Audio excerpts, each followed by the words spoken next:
Chapitre 26e. Fin de la captivité de Babylone et retour des Hébreux en Judée.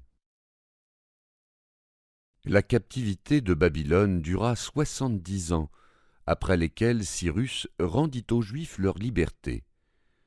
Reconduits dans leur patrie par Zorobabel en 538 avant Jésus-Christ, ils reconstruisirent Jérusalem et le Temple, encouragés dans leur œuvre sainte par Néhémie, ministre du roi, et par le prophète Agée. Tous ne revinrent pas dans leur patrie. Au nombre de ceux qui restèrent sur la terre étrangère se trouva par une disposition providentielle Esther.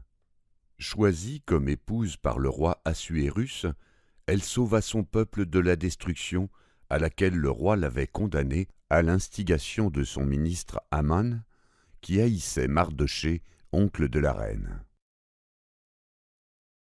Revenus à la liberté, les Juifs furent dès lors plus fidèles au Seigneur, vivant dans l'observation de leurs lois et reconnaissant pour chef de la nation leur grand prêtre, mais dans une certaine dépendance, tantôt des rois de Perse, tantôt des rois de Syrie, tantôt des rois d'Égypte, selon la fortune des armes.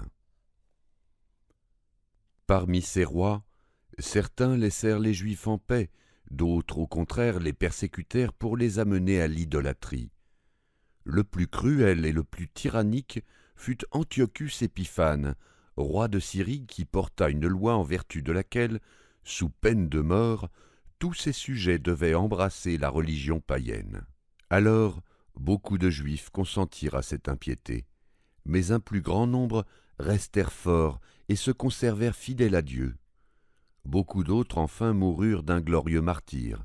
Ce fut le cas d'un saint vieillard nommé Éléazar et de ses 7 frères nommés les Maccabées avec leur mère.